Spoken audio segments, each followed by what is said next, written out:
Let's just circle back 2 years ago, if you're good for a quick moment. Obviously, after the George Floyd situation, we saw a huge increase in commitment statements, and people were making that verbal commitment, if you will, to hiring DEI professionals at that point in time. Let's fast forward to today, and it's very mixed results. It's actually somewhat frustrating in terms of the progress to date. Let me just give you a specific data point here. Recently, a survey was done by the Creative Investment Research of the 271 U.S. companies or corporations that made DEI pledges. Now, financially, since that racial injustice, if you were a couple of years ago, since the summer of 2020, these corporations estimated to pledge some $67 billion, estimated to pledge $67 billion behind DEI. Through the beginning of this year, only $652 million have actually been spent. That's less than 1%. And that's part of the frustration that we're seeing. There was a lot of gung-ho excitement and commitment to it, but when you put the dollars to the metal, so to speak, those dollars are not coming through. And Nikki, one of the things that's also happening is that people are finding themselves in these roles in corporations and finding that maybe they're not all that they're chalked up to be, and they're leaving. Talk about some of the frustrations that are associated with just the idea of introducing these positions and these ideas into a corporate space that, let's be honest, is just not used to it. Yeah, that's a great question. So I belong to two large, like national organization, or it's kind of an informal group of DEI practitioners. And I also facilitate one myself. And Mark has spoken twice, and that he was a hit. And, because he will give it to you. He comes with that data and he gives it to you raw, leads with stats. But I'll tell you what's happening now is we saw the trend of the bandwagoning post May 25th, 2020, when the world stopped spinning on its axis for 10 minutes. And so these businesses, these organizations across all industries were clamoring and with these chief diversity officers, CDO positions.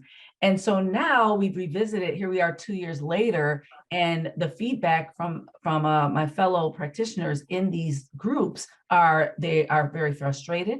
And I'm not going to use an absolute and say all. Some have made tremendous strides and really moved that needle, but others are really frustrated and feel that they were set up to fail, where they have no budgets. So that means no professional development. And everyone knows that this industry, I've been in it now collectively for 17 years, that is one of the fastest evolving industries. So you have to keep up with trends. So that means you have to, get certifications or join, organizations and with like-minded. So yeah, that's where they are right now.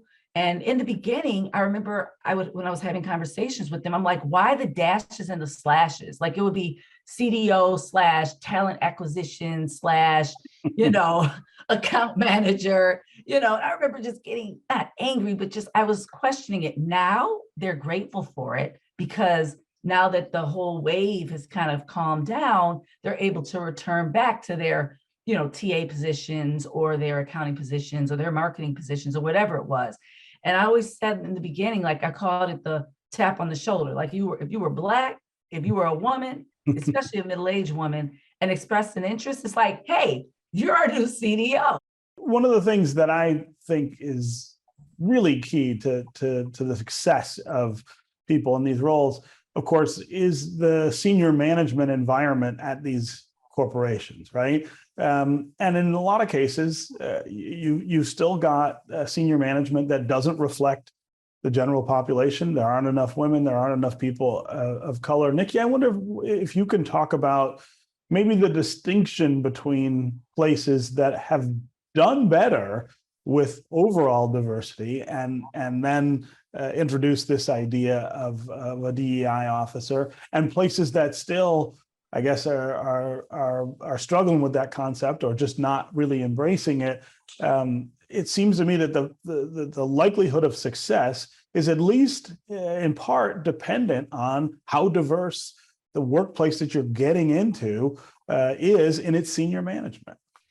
Yeah, and you know, there's so much research out there to support this. McKinsey reports, I mean, all of that. And but I just want to say, I just want to kind of dial back a little bit where I think things look different now, if that makes sense. Mhm. And like if you go on Indeed or any other LinkedIn or any of the platforms where the CDO positions that are embedded in the C-suite, they're kind of brought down a tier where they might not necessarily be in the C-suite or the S-suite or the V-suite, but that next tier, like a directorship Mhm. or you know, but I always say if you bring it down those tiers, make sure that they are a direct liaison to the S and V suite. Mhm. So yeah, so it just is looking a little different. I'll say that.